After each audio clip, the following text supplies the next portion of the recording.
You know, all of this after we learned of this shocking discovery inside the FBI. Sources told Fox News Digital that Director Kash Patel found a tranche of documents related to the Trump-Russia probe inside of multiple burn bags. These burn bags are used to destroy highly classified information, Mr. Chairman.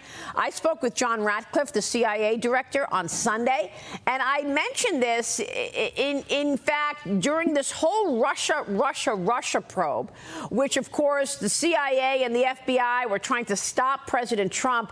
I raised another issue, and that is the dereliction of duty from your colleagues on the left who were trying to take down their political enemy and ignoring what China was doing to America. That's why we are where we are right now, with the reliance on the Chinese supply chains. Watch this. Collusion, lie, destroy people's lives, rip the country apart, but it also diverted energy and resources away from the real threats. So you have people like Adam Schiff, who is now a senator, completely ignoring the fact that Americans were relying on China for their critical elements that we need. For example, today, we rely on 90% of our prescription drugs for China. They're made in China. And so all of this was 100%. Going on, and they were yelling, Russia, Russia, Russia, and in fact, not even focusing on the actual threats. That, in my view, is a dereliction of duty. 100%, Maria, completely agree. And don't limit it to China. So the mess that we just cleaned up,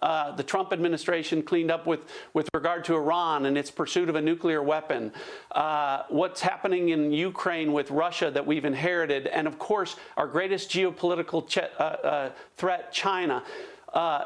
All of these people helped build China. They helped create the threat that China is, that Russia is, that Iran is, because they put politics in front of national security. All of these people are responsible for the threats that we're facing as a country right now. Congressman, I think this is really important. We always talk about what they did to Trump to try to take him down, but look at all of the things they ignored. Well, you're right, and I think his statement there, putting politics over national security, and I would even add over national interest, is the problem here. You know, some short-term political victory for a party is not worth giving up our autonomy as a nation and the freedoms that we enjoy.